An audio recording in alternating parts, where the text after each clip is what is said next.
Hello everyone. It's Stray Faye here with another episode of Cafe Enchante. In the last episode, we wrapped up main chapter 8, which I guess it's the last chapter of the common route. And now we're starting Canus's chapter 1. Based off the choices that we made in the first 8 chapters, I guess like the boy that you have the most affinity for, you get like a different branching story. So since we hung out with Canus the most, and agreed with him the most, we're doing Canus's route.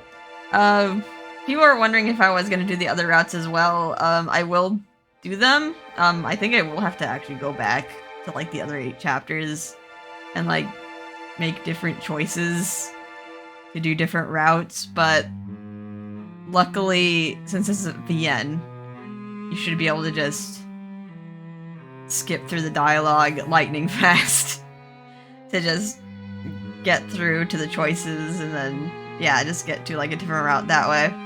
But yeah, there are skipping features. But anyway, we're starting with Canus chapter 1. Looks like we're in Canus's perspective. A little fairy here. No!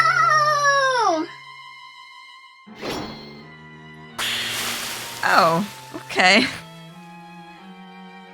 Help!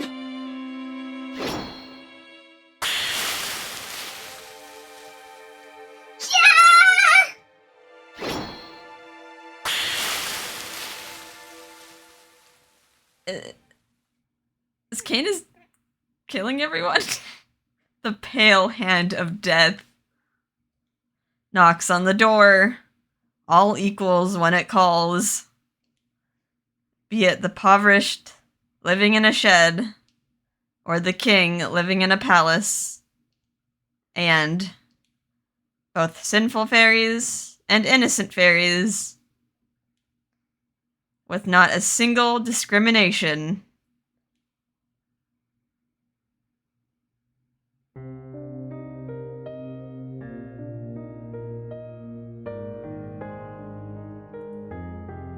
It is over. It is truly over. Canus uttered to himself as he looked up at Yggdrasil, the world tree. It can't be helped. This was the best decision. Those who witnessed this tragedy would all agree. However, was this our only option? He can't help but be disturbed by it. Even if this was the right answer. This sin will never be forgiven. This spirit must never be lost. A raw sensation remains in his palms. The final gasp of the fairies that have been seared into his memory. However, because they are fairies, their death leaves nothing behind. They simply disappear. That's right. Not a single proof of one's sins are left behind. Not a single one.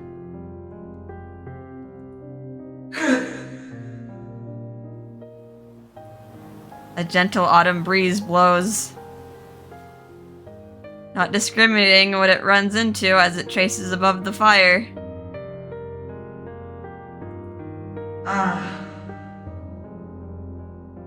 The reason why I was born a headless knight, perhaps, is for times like this. Because I don't have a face. These tears and this sorrowful face will go unnoticed.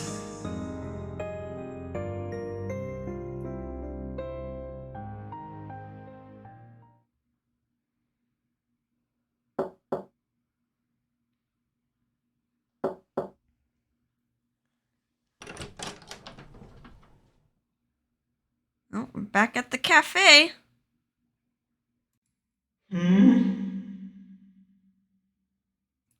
I slowly regained consciousness. It was awfully vivid. For a dream.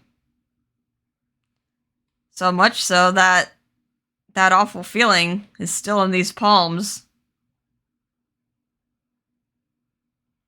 I wonder why I dreamt of that day.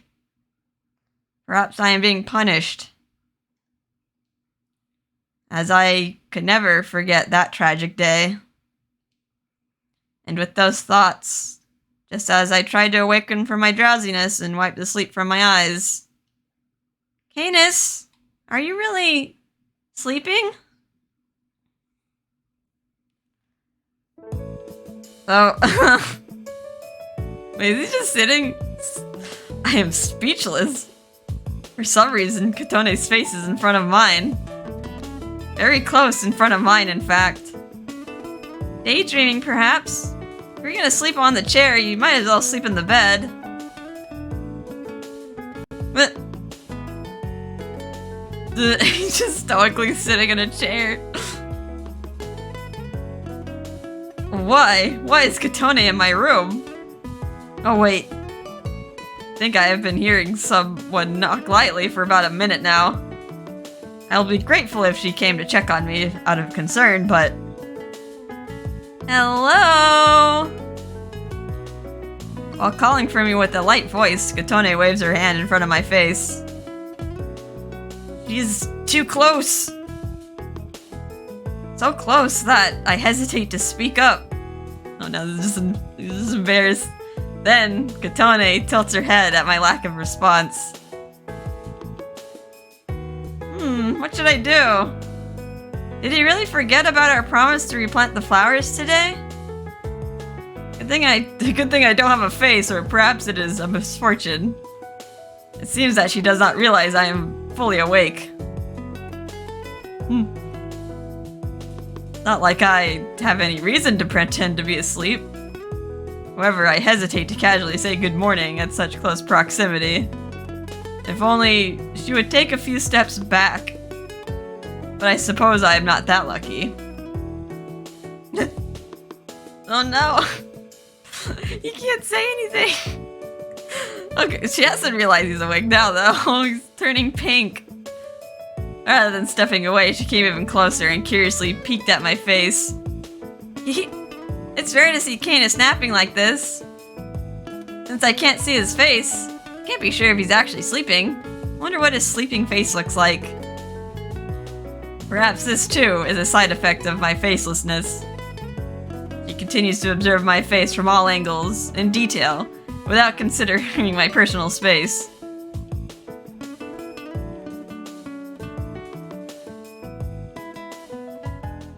That it? Oh, we're going back to Kotone's perspective. He's dead asleep. He's not saying anything. Just as always, Canus is still sleeping like a rock. I'd love to leave him alone in this peaceful sleep. But I'm planning to go shopping today, and if I can, I want to finish replanting the flowers by sundown.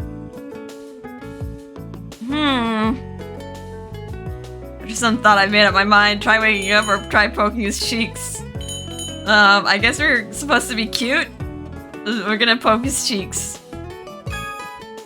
He won't respond to my voice. Just to double check. I wave my palm in front of his face to confirm that he's sleeping. Then, poke. Using my soft voice as a trigger, I reach my finger to poke Canus's cheek. Or so I thought. But as expected, my finger simply touched the air where his face should be.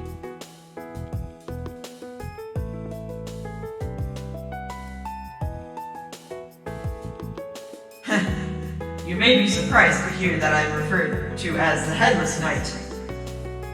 But in reality, it is just invisible. My head does in fact exist right here. My eyes, ears, nose. To see them or touch them is not possible, but it does in fact exist here. I now remember Canus mentioning this previously.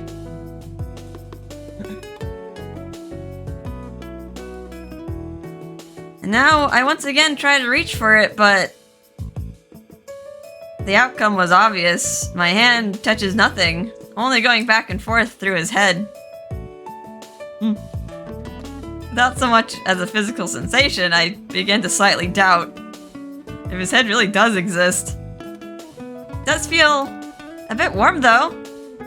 I guess it's not visible. It's just not visible in the slightest. Anyway, I still have work to do. I need to wake him up regardless. Alright, at this point, I'll just shake him. As I place my hands on Canus's shoulders. Oh, Karia. Oh, hey, Karia. It's odd to see you upstairs. What's wrong? Nothing. We received an order for coffee, so I just came to call you over. After explaining himself, Karia continued with slight reluctance. Can you guys save the flirting for when the store closes? Oh no. Does he know? Karia is a fairy, so like maybe he knows, like maybe he can like see Canus a little bit better. Just because they're both fairies. Flirt? I'm not flirting. Triggered by Karia's remark, I quickly distanced myself from Canus. But it is true that from his perspective, we were physically very close. I can understand why he thought that. Well, since Canus was sleeping, I just came to wake him up and... You promised to replant the flowers today. I point to Canus with my gaze. Canus, he just won't wake up. Karia immediately responds. Huh? What are you talking about? Canus is wide awake.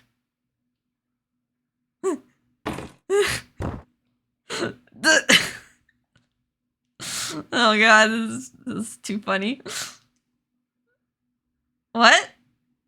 What?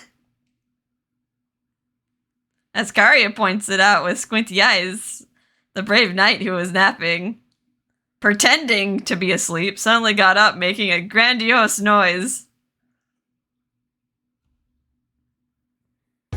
A few minutes later... I will now read the charges. The defendant, Canus Espada, soiled his agreement with the plaintiff, lured her into his room, and observed the plaintiff for a lengthy period of time while she assumed he was asleep.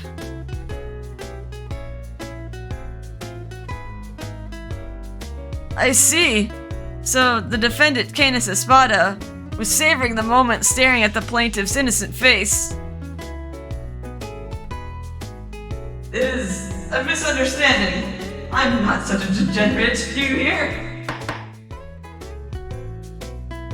A warning to the defendant. Please do not speak out of turn. Next we have Attorney Ignis. Oh god. Just give him the worst penalty, will ya? Are you not supposed to be my lawyer? Never have Ignis defend you. In court, at least.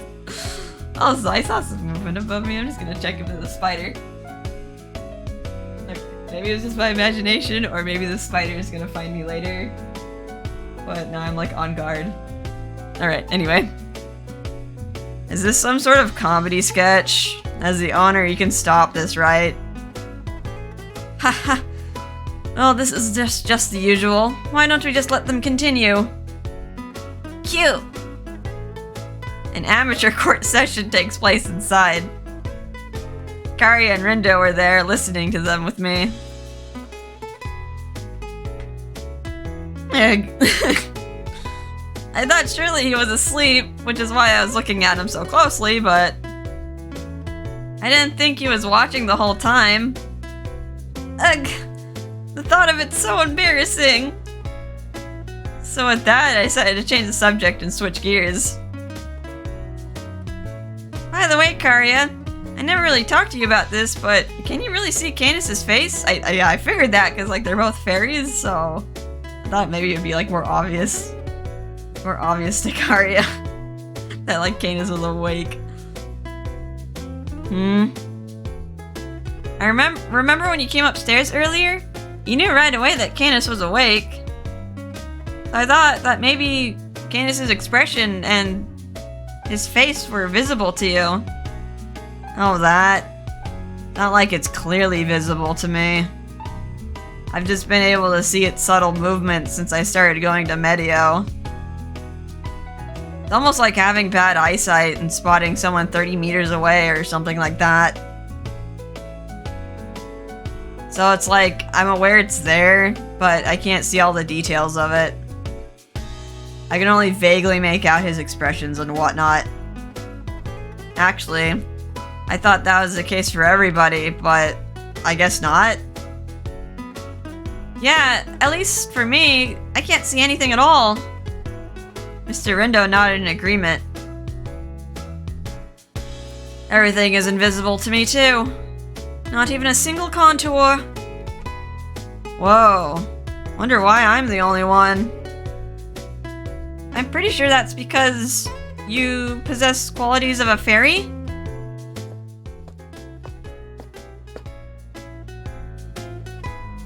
That's right. Whoa, Canus! Seems the foul court's hearing ended without us realizing. I look over to see the others hanging around as usual. About what Karia said earlier. Perhaps because his lineage is from Medio that he can detect my face. I see. That would mean a fairy who lives in Medio can see Canus's face clearly? Not exactly.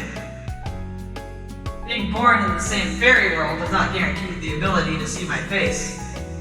For example, my face looks completely pitch black for Titania, apparently. On the other hand, Venya can vaguely make out the contour of my face, like the haze from a flame, so they say. Hence, if Karia can make out my facial expressions, it must mean he and I are compatible. Canus's face! Anyone with the power of fairies can perceive Canus's face, albeit faintly. The first thought that comes to mind... Just as an example...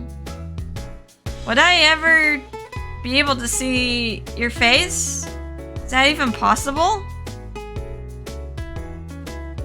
You, Kotone? Up until now, you had never expressed concern about not being able to see my face. Why are you concerned all of a sudden? Oh, I mean, look at what just happened. Not being able to see your face is what got us into this mess, right?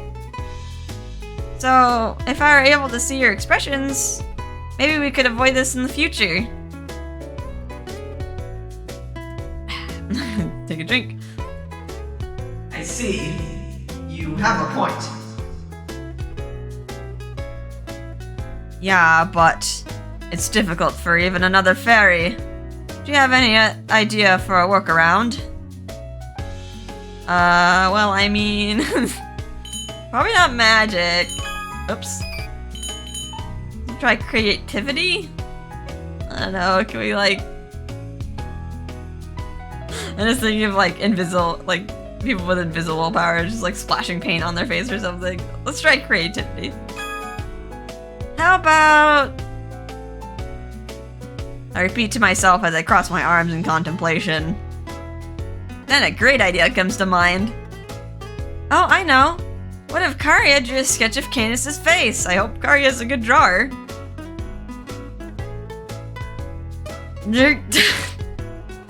Cute? Oh, that's a great idea. It is true that Karia is able to make out Canus's face, albeit vaguely. It's gonna be some abstract picture. It also depends how well Karia can draw. Right? Can you do that, Karia? Oh, well... What's wrong? I would love to draw for you, but...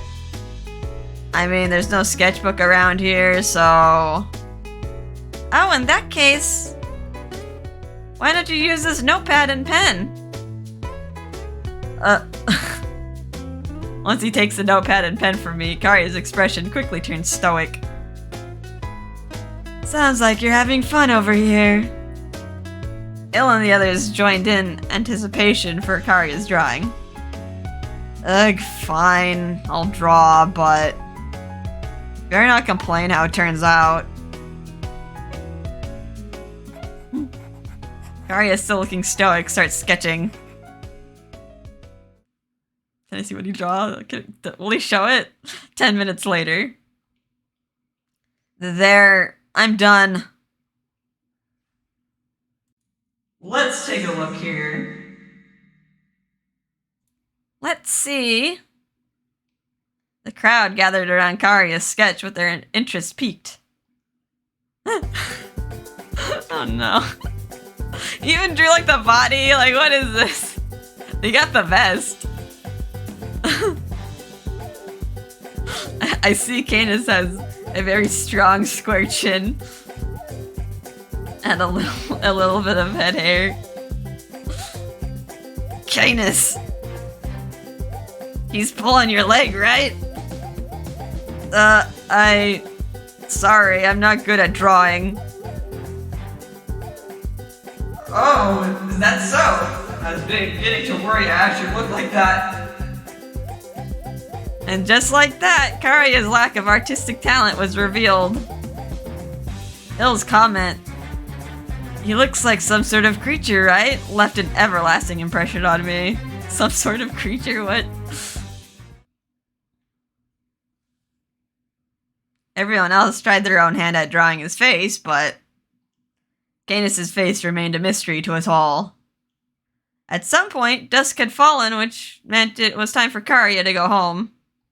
In the end, with Ignis's final remarks, "I'm over this and I'm hungry," this case is temporarily closed. We'll never know, I guess. On the same day after supper, while I was cleaning the kitchen, Kotone, is there anything I can help you with? he politely asks as he came to check on me. Oh, I'm done with most of the cleaning. All that's left is putting it all away. I'm okay, thank you. I see. I guess I should have asked earlier. Without much else to do, Canus begins to look at his surroundings. And as I wipe the wet dishes in hand. Oh, sorry about what happened earlier, Canus. I had no idea staring at your face while you slept would turn into a whole thing. After expressing my regrets, Canus responds awkwardly. Yeah. There is no need to apologize. That was all my fault. I was the one who pretended to be asleep. Canus slowly nods, as if to acknowledge his embarrassment, or so I thought. About that... Why are you pretending to be asleep in the first place? It's embarrassing to think back on it, but I don't want to leave this strange feeling unresolved. So I decided to ask. Well, I froze up and could not say anything. Watching you show interest in me and smiling at me. And if I had said anything, that would have ended. I did not want that. Then Canus cleared his throat. Gotta clear my throat too. He liked it. He liked it when she was poking around his face.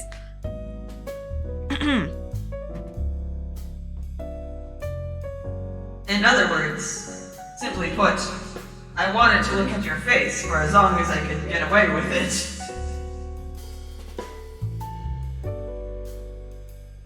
Oh. Oh my.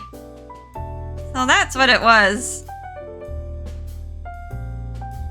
Right, no mistake about it. I simply wanted to see your face. What is this feeling? Now that he's being honest with me, I'm embarrassed in a completely new way. While dealing with my embarrassment. However, I still do not believe that seeing my face would have any meaning. He contradicts himself from this afternoon. While still contemplating about it, Canus sounds like he was against the idea. Perhaps because he was born this way, he never felt unusual for being faceless or saw the importance of seeing one's face. I think there is meaning in it. Oh? As I go on to explain, the answer that I came to for myself, he reacted as if he was caught off guard. You see, the cafe won't run without customers, right? When I look at their faces, I can kind of learn a little bit about them. Like whether they had a good day or not, or maybe they look really tired. And depending on what I see, my coffee and menu recommendations change accordingly. Usually if the customer doesn't have a preference, I will select something that suits the moment. But I can't do that with you. Plus, if you were to be in distress or crying, it'd be terrible if I can't notice that just because I can't see your face.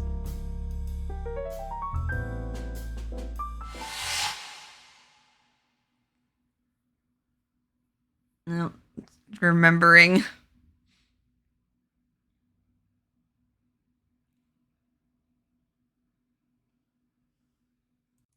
That badly? Do you want to see my face that badly? Even if I did not want to be seen. Well, of course I wouldn't force you if you didn't want to. But if you ask me whether I want to see it or not, the answer is most definitely, I'm curious. Like I said earlier, you are to Cafe Enchante, and to me as well.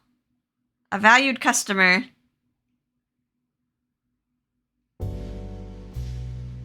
I see. I appreciate the sentiment. I found that to be very flattering. However, it is virtually impossible for you to see my face. I'm a fairy and you are a human. Our differences are vast, numerous, and quite obvious. Yeah, you're right. Human and non-human. It is unmistakably true that we are two different beings. But the distance between them is isolating. However, I promise I will do my best going forward to vocalize what is in my heart. When I am in pain, I will tell you. And when I'm having fun, I will tell you. I want to tell you using this voice. Would that not suffice? Canus's gentle words seem to comfort me. In response to a suggestion, I tell him, yes, that would be fine, thank you. That was rather simplistic of me. I feel satisfied, so I put on a smile. Oh. Are we going to the fairy world? A few days later, Enchante's scheduled day off. I, along with Canus and Karia, and Kororo too, are visiting the fairy world of Medio. Okay, Kororo's going on a trip too. Today we're having our regular tea party with Titania. Oh, we get to see her again. We're also here to get Karia back in good health. While minding the souvenir I had put in my bag, I briskly walked through the filtered sunlight coming through the trees. You seem to be in a good mood. Cute? Karia, holding Kororo in his arms, asks, guess what? Instead of making coffee today, I found some good tea leaves for black tea. Black tea, as Enchante's mainly focuses on coffee, this is not very well known, but tea is also a fine menu item there. Okay. I mean, cafe, coffee, tea kind of goes together to suit people's preferences. Ah, red tea. I ordered it on occasion. Yep, Enchante's menu mainly consists of coffee, but Titania mentioned during our last tea party that she loves the fragrance of fruits. I'm not an expert, but I tried my hand at making an original blend. Ah, that sounds good. I can't wait to try it. Cute! I sure hope you all like it. Yes, I think Titania and the others will like it.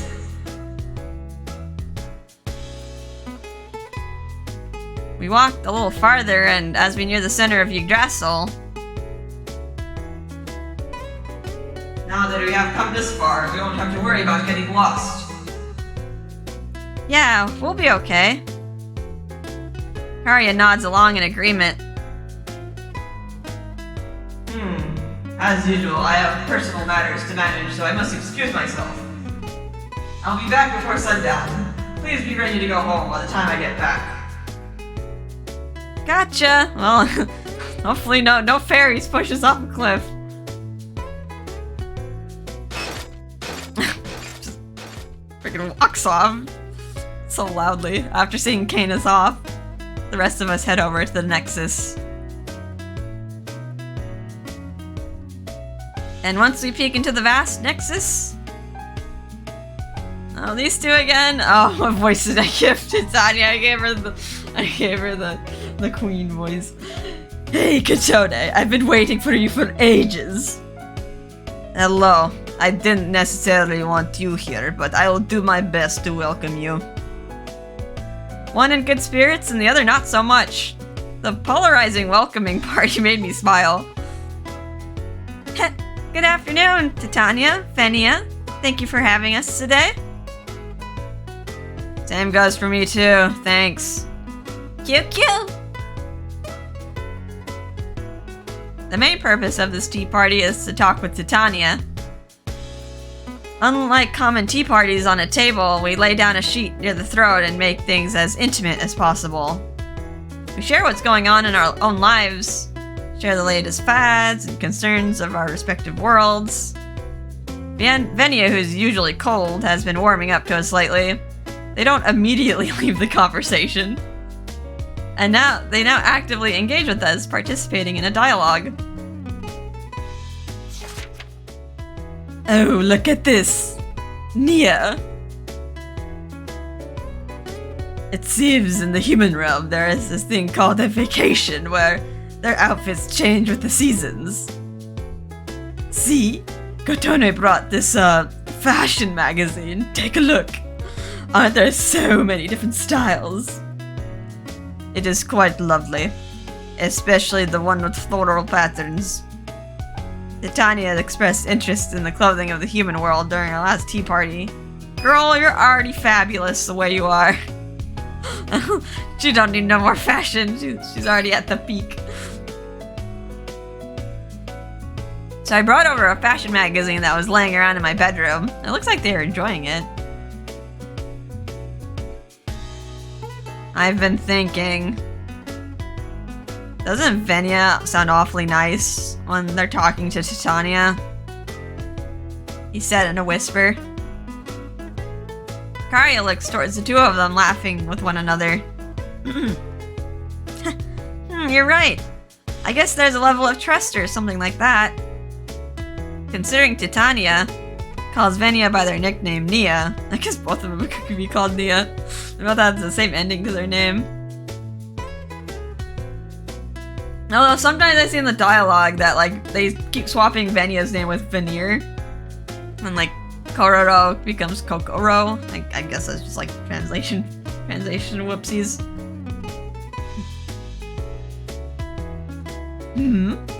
The human realm must truly be a lively and happy place. Certainly. I'd like to visit one day. And when that time comes, I hope we can go together, Nia. Sister, that's... I'm just kidding with you. I know it's easier said than done. Kari and I are both shocked at the conversation we heard. Rather That term, Kari and I looked at each other in disbelief. Anyway, we heard them correctly. Venya just said, did you just say sister? Cute? Oh, sorry, I didn't mean to eavesdrop or anything like that. We were just caught off guard. Never mind that. You can't eavesdrop at this distance. Besides, there's no reason to hide it. Now would be a great time to tell you about our relationship. Now, as Nia spilled for us just now, we are closely related. However, our relationship differs from the kinship defined in the human realm. Sister. As if to give in to Titania's casual remarks, Venya begins addressing her differently. Basically, in the fairy realm, instead of reproduction, us fairies come into existence naturally.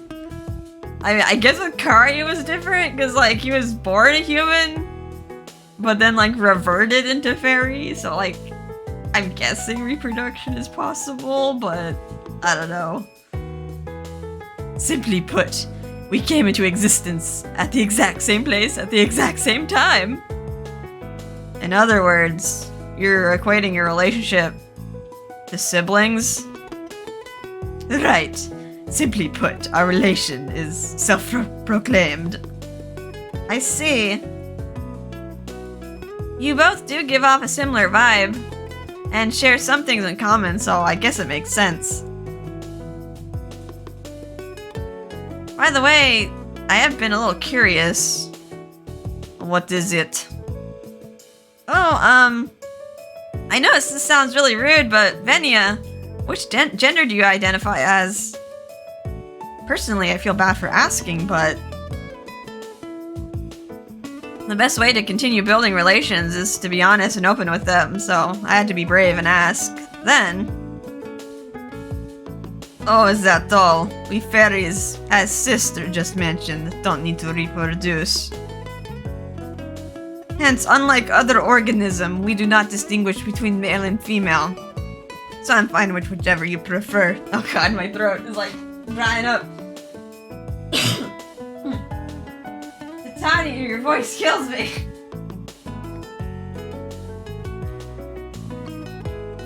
Alright. I might need to take a break, but we'll keep going. Oh, interesting. In that case, judging from Venya's demeanor, I guess we'll consider him male. And probably safe to assume they're siblings.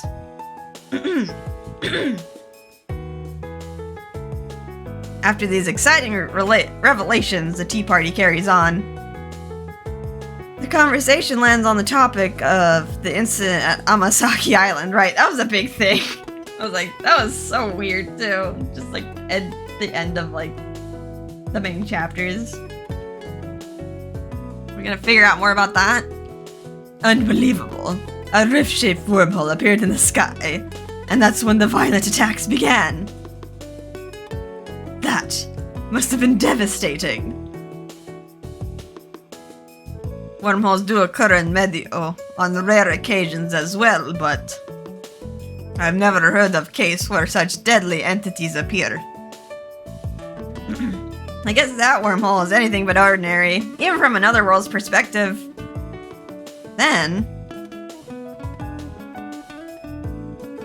how do I phrase this?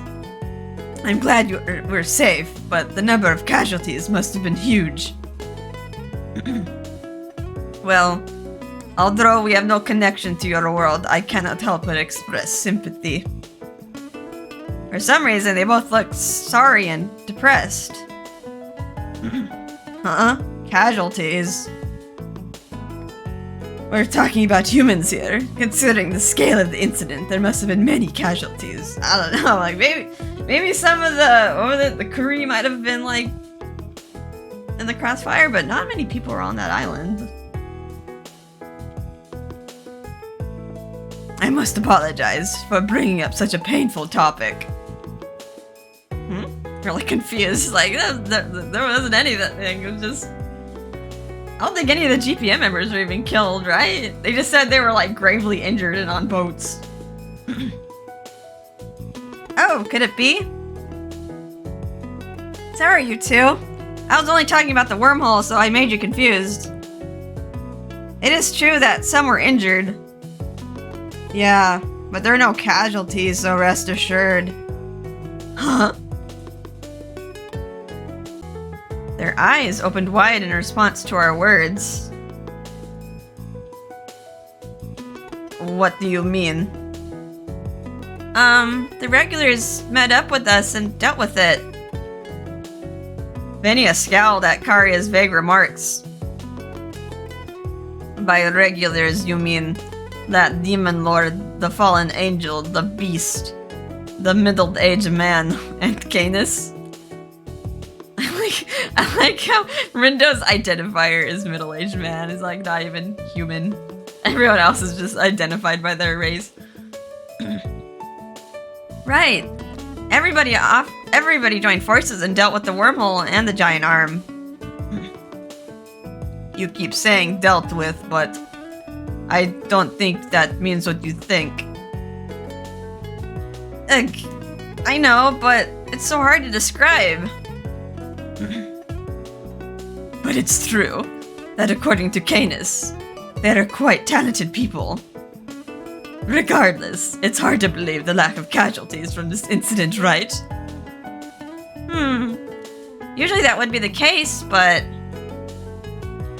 our regulars, including Canus, are top tier according to Rindo. I think it also helped that they were on, like, an isolated island, but yeah. Top tier. I guess it means that they're the strongest in their respective original worlds. You would think it's just from looking at them in their normal state. Or you wouldn't think. They're so goofy otherwise. What a surprise. I've heard very little of them in passing, but you've piqued my interest. I'd like to hear more about them when we have more time.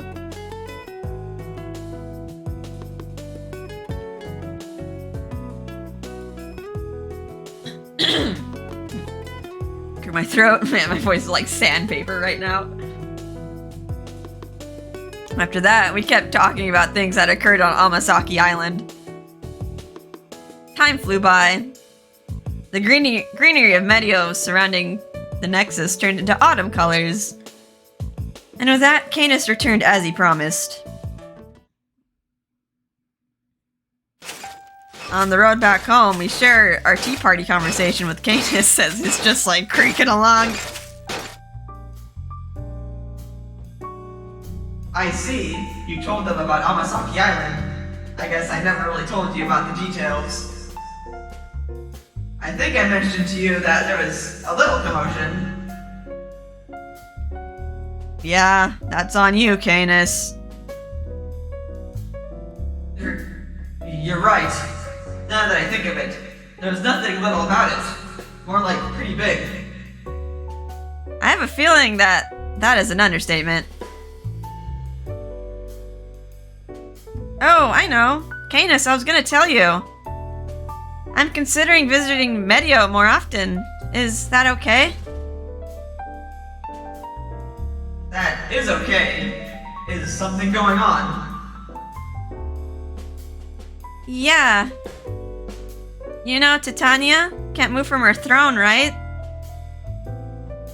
Even today, she expressed interest in knowing about the outside world. I can't do very much, but I can talk to her about the human world. I think that would make Titania happy. She was laughing, but the loneliness I heard behind her voice is probably how she truly feels. In that case, as her friend, I want to do what I can for her. Canus, in response to my proposal. I see. I'm sure Titania would like that.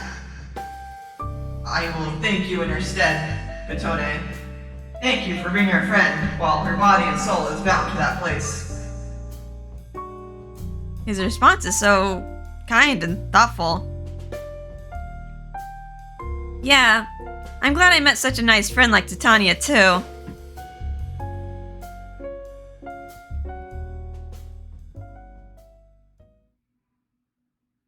Alright, Back to the cafe. A few days later. A typical day at Cafe Enchante. Familiar faces sat at their usual tables, engaging in casual chatter. I smile upon the peaceful scenery as I brew a fresh batch of coffee. As I try to bring it over to Miser, who placed the additional order. The doorbell rings as someone walks through the gate. Oh, who could that be? Pretty sure all the customers from the other realms have gathered here already. The other regulars looked as shocked as I was and stared towards the room with the gate. Could it be Drami? Oh, boy. Maybe. He did find the door. Then the reveal. Oh, okay, it's Venia. I realized how off my guess was as I looked at the unexpected guest. Huh? What?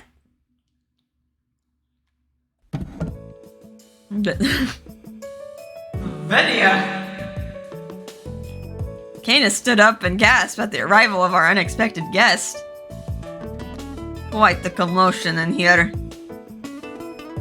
I thought cafes are supposed to treat their guests with utmost respect, but I haven't been greeted once yet. Well... Kotone gets flustered when something new happens, okay? Welcome! That came out like a question, but I hope he'll ignore it.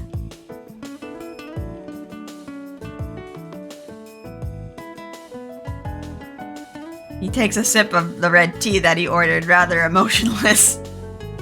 Everyone in the cafe was staring at the unusual presence of this first-time guest. But Venia seemed to not care at all and placed a cup on the table.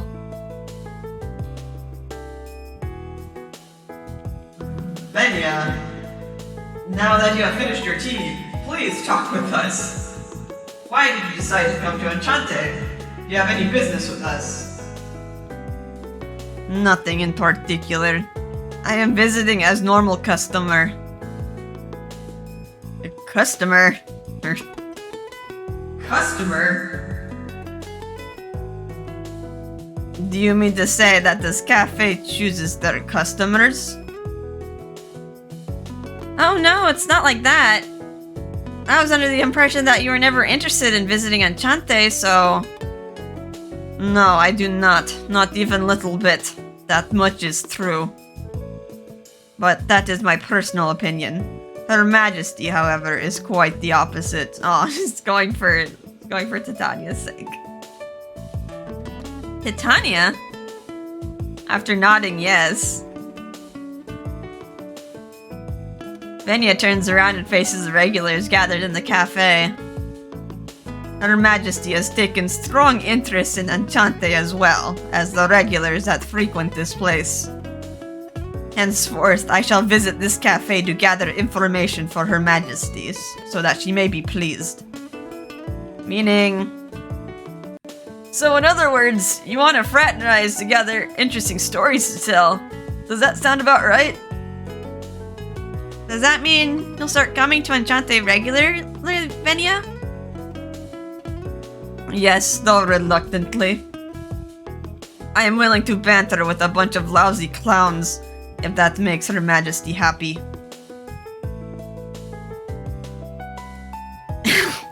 Is this guy serious about socializing? Sounds more like he was wanting to fight. I'm starting to get flashbacks of all those painfully ironic moments at Medio. Sounds like you have a new customer. That's more profit for Enchante, isn't it? Ill's like, what? Oh boy. Ill's not getting it. Yeah, you're right. For me personally, I want to provide Titania with interesting stories too. And though I decided to visit Medio more frequently, I still have to run the cafe, so I can't visit every day. It's a good thing for Venia to bring home fun stories for her.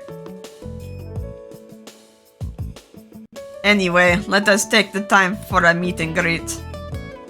Would you mind if I visit this cafe as customer? No, not at all! This time I was able to reply without hesitation.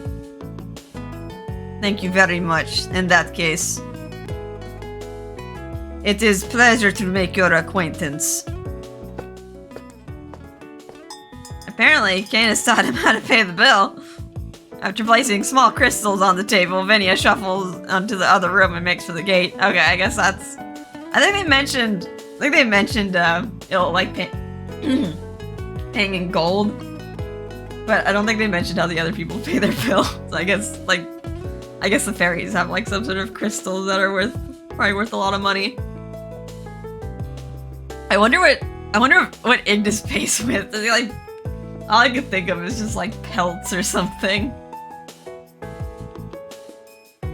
Anyway. That was surprising. Canus utters as he watches Venia walk to the gate. Venia never leaves the queen's side under any circumstance, but...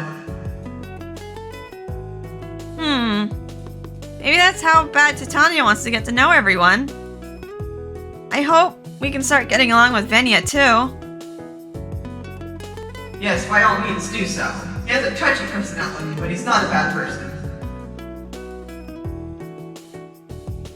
Besides, it would be unfair if we were the only ones to have friends. It'd be great if Titania and Venia could become friends with someone like you. Got Titania, second definition. Due to her body being directly connected to the World Tree, as the Fairy Queen, she cannot leave Medio or even the throne. She and Venia are siblings, having been created in the same place at the same time. She has a strong yearning for the outside world. I also got another definition for Venia. He was created at the same time and place as Titania, and they could be considered siblings. When they interact this way, she calls him Nia, and Venia calls her big sister.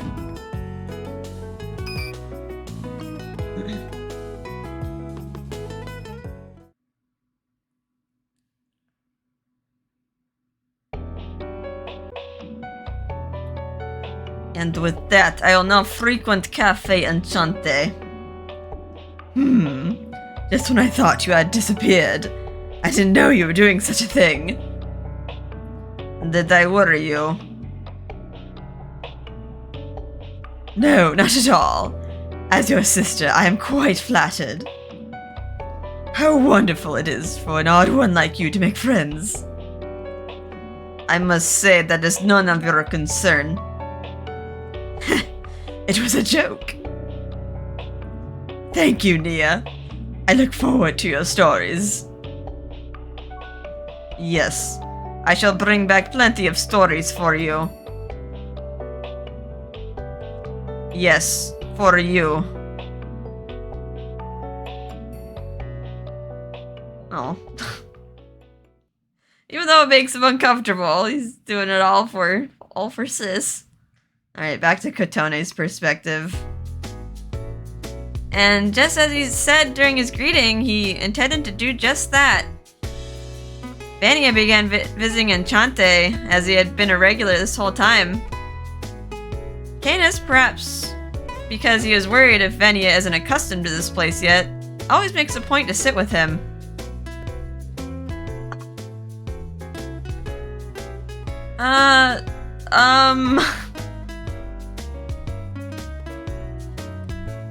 Venia, since you are drinking that tea, why don't you say something about its taste? Sitting there quietly won't give you any stories from Titania.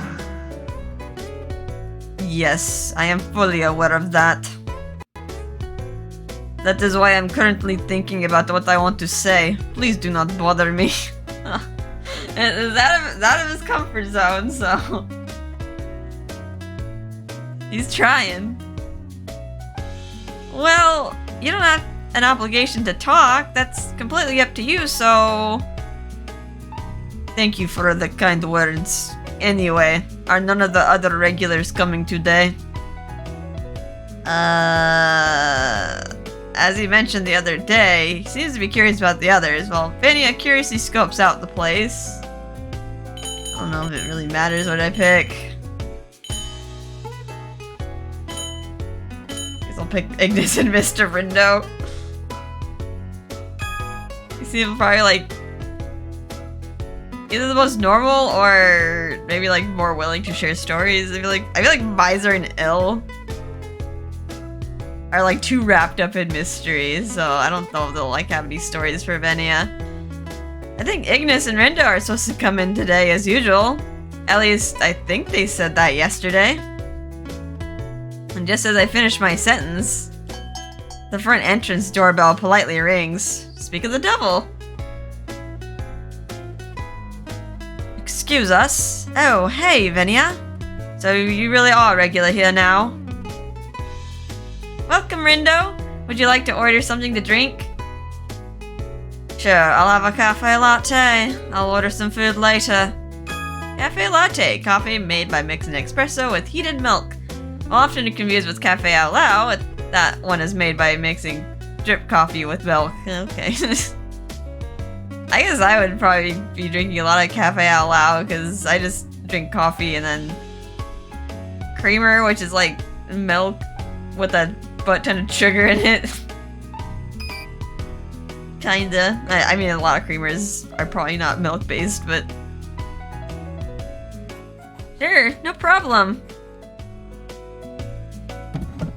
While I run my pen across the order bill, Rindo sits down in his favorite seat. Then he proceeds to pull out a large tablet from his bag.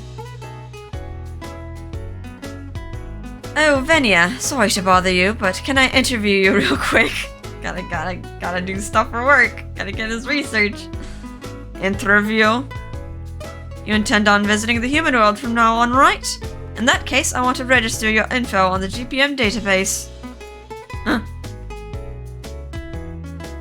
To put it in layman's terms... Right, you're a proof of identity to the GPM, a counter non-human organization. I see.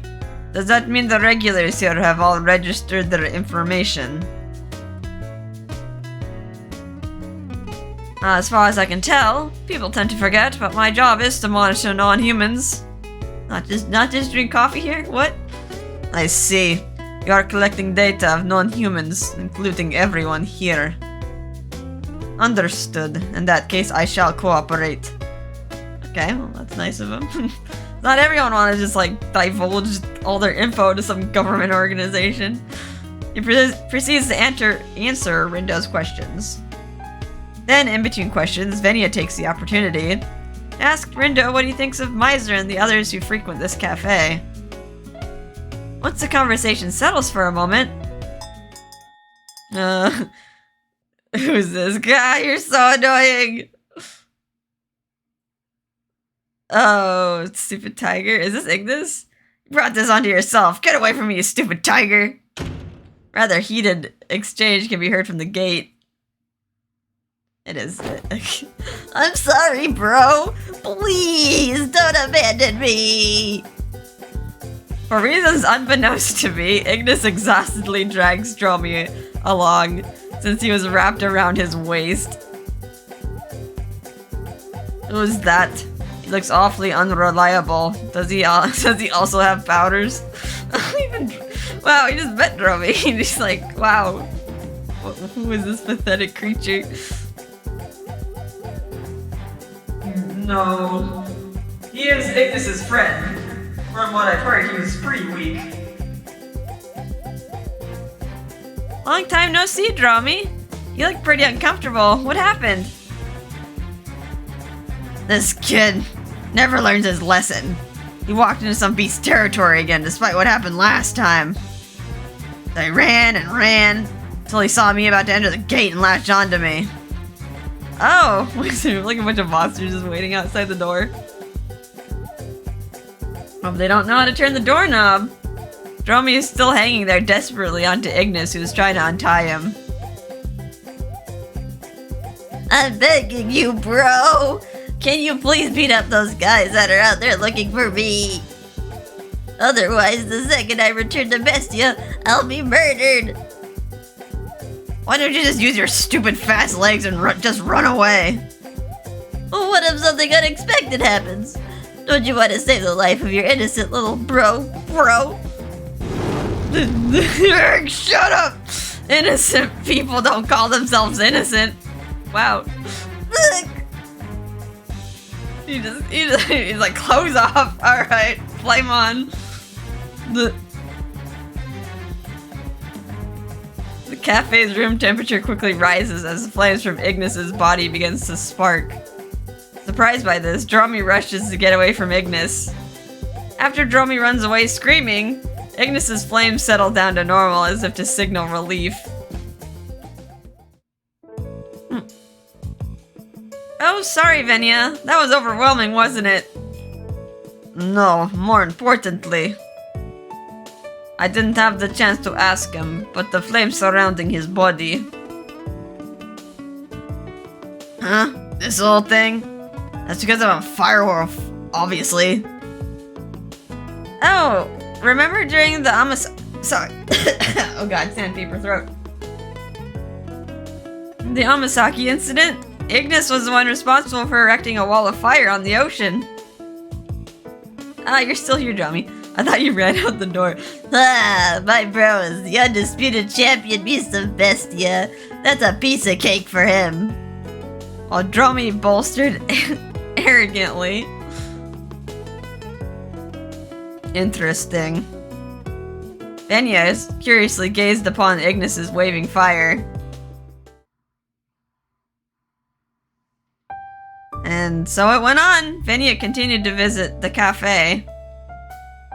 And before I knew it, the regulars who had initially been wary of Venya have now grown accustomed to him being there. As always, Venya drinks his red tea. And from a distance, patiently watches the regular customers. Initially, he was asked a bunch of questions, but nowadays, he tends to listen in on casual conversations occurring around him. And at last, Venya, who has begun to acknowledge everybody as very unique. I never would have imagined an ordinary human being like you would be maintaining order amongst these folks. Without sarcasm or displeasure, Venya casually spewed his honest opinion. I couldn't help but laugh in response. Oh, I'm not maintaining order. I just happen to run the cafe that everyone frequents. At the moment, Canus, who was apparently eavesdropping, said...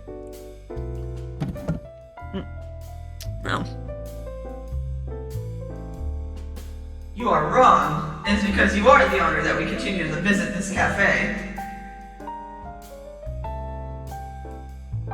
Well, this is nice. Got a little CG of him and Venya sitting together. He excused himself from the circle of chatter and sat next to Venya. Also, may I also have a cup of red tea, the same one as Venya. Oh, that's new. Are you in a red tea kind of mood today? Oh no. Well, somewhat. I simply want to taste everything that you brew and cook, Kotone. Canus, are you blushing right now? No, now he is. How did you know? The fruits of my labor.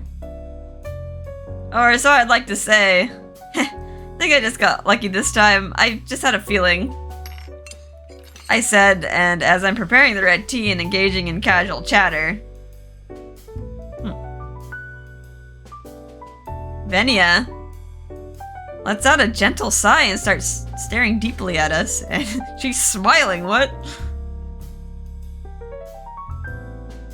Canus and I are stunned, being caught off guard.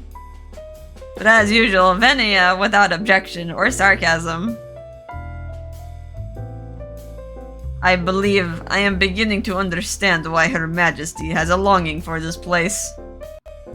I never thought I would see the day when Canus, who is often very serious, behave in such a relaxed manner. The people here are rather hectic, including the owner, but it would be impossible to grow tired of this place. That's high praise. Sounds like Venya has come to accept Enchante. His words and tone of voice made me break out into a joyous smile. Ah, thank you! I hope you keep coming back. Not only to bring stories back to Titania, but for yourself to enjoy this cafe too. Sure, I will do that. I should get going for today. He replies as he exits the cafe. After watching Venia's back leave us, Canus begins talking, sounding dumbfounded. That scared me. I wonder how long it has been since I have seen Venia make that expression. But his tone soon changed and spoke with a somewhat flattered tone. Enchante is a good place to be. This is a place of peace, no matter what social status or history. That much has never changed since long ago, as far back as when Lord Swan was here. Yeah, if it wasn't for Enchante, we wouldn't have witnessed Venia's expression. Isn't that right? Now that I think of it, I'm glad I took over Grandpa's wishes to become the owner of this place.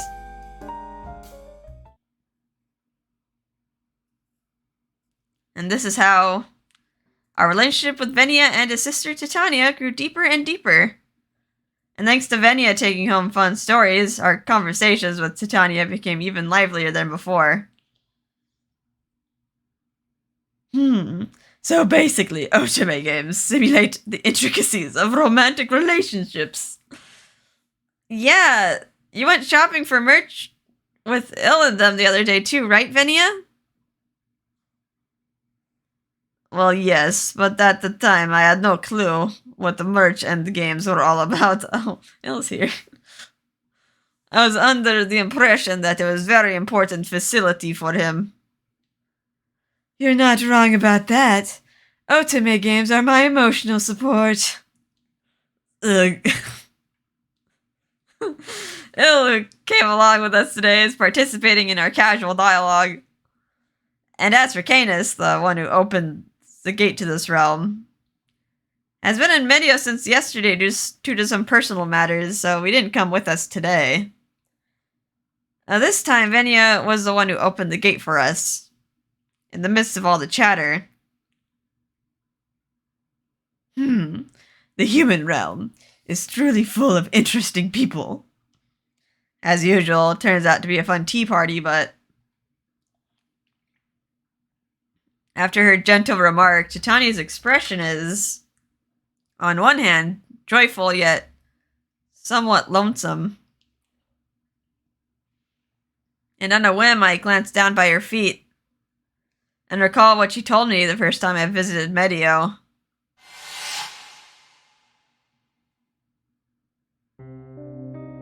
If I can, I would like to be with you, but I cannot leave this place. Can't leave? Because of your position? I wish that was the case. I physically cannot leave this place. That's just how fairy queens work. No way! That's right, I'm sorry. I've said too much. Besides, this is an honorable thing too. It's nothing you should be concerned about.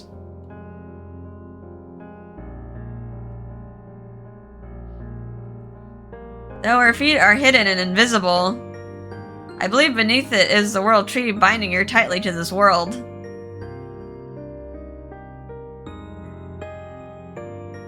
What's the matter, Kotone?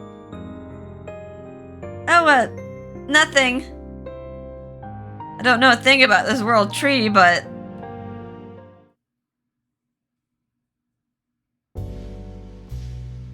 is there any way we can set Titania free? On the way home from the tea party, walking with Il towards the portal, I remember mumbling to myself unconsciously. By set free, you mean that girl in Yggdrasil? Canus told me about that the other day. Yggdrasil itself, from our point of view, seems to be weak. In that case, if you guys were able to separate Titania from the roots, we might have a chance? Well, it could be possible, but if that's the case, wouldn't Canus have done it already?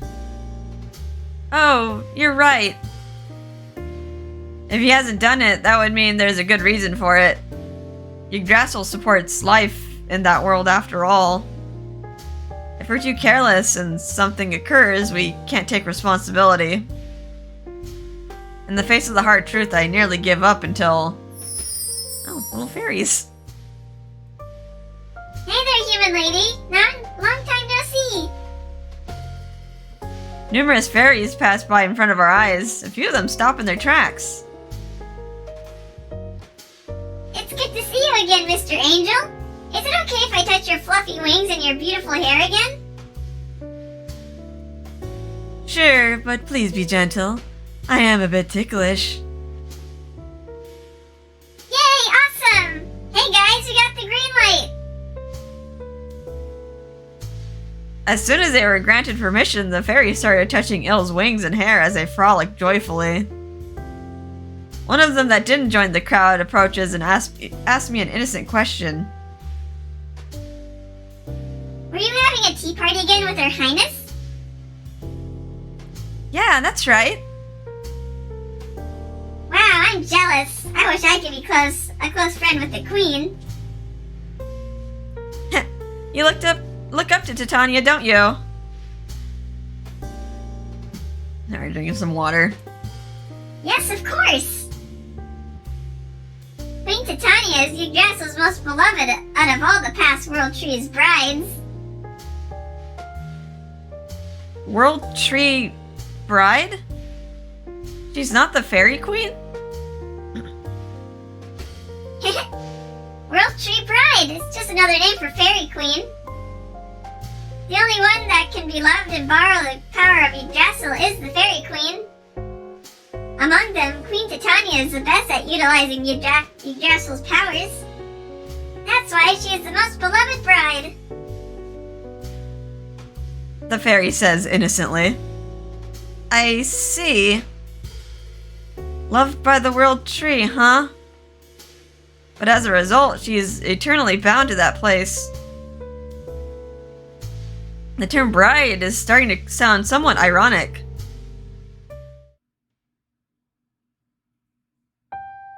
And after separating from the fairies, we finally make our way towards the portal to return to Enchante. And then... Oh! Canus is back. From between the trees and a short distance away, I see Canus quietly walk past us. Huh? It's Canus. Did he not notice us? It's very unusual of him. We should try to get his attention. I agree, it's almost time for supper too. Let's ask him if he's coming to Enchante tonight. Got it. The path is a bit unsafe. Let's follow him from the sky. Oh, well, take it off. Ill picks me up and flaps his wings into the clouds. So good thing we have someone who could fly here, so in case you get pushed off by more fairies. Then immediately we catch up to Canus, who's walking with heavy footsteps. As I contemplate shouting at him from the sky to freak him out.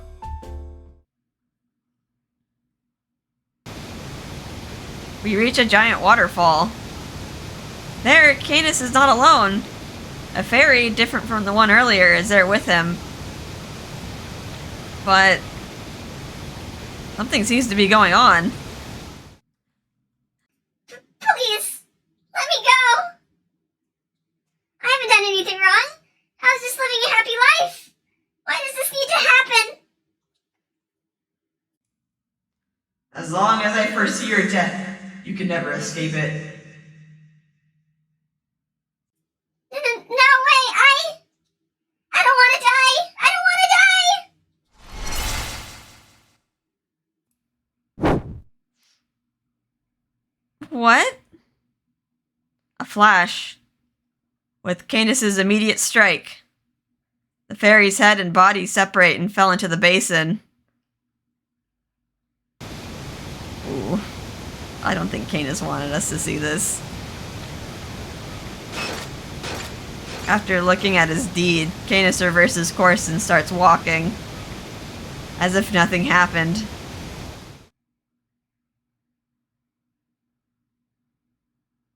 just now. I can't believe what I just witnessed. I'm left dumbstruck and confused, while ill carries me above the ground.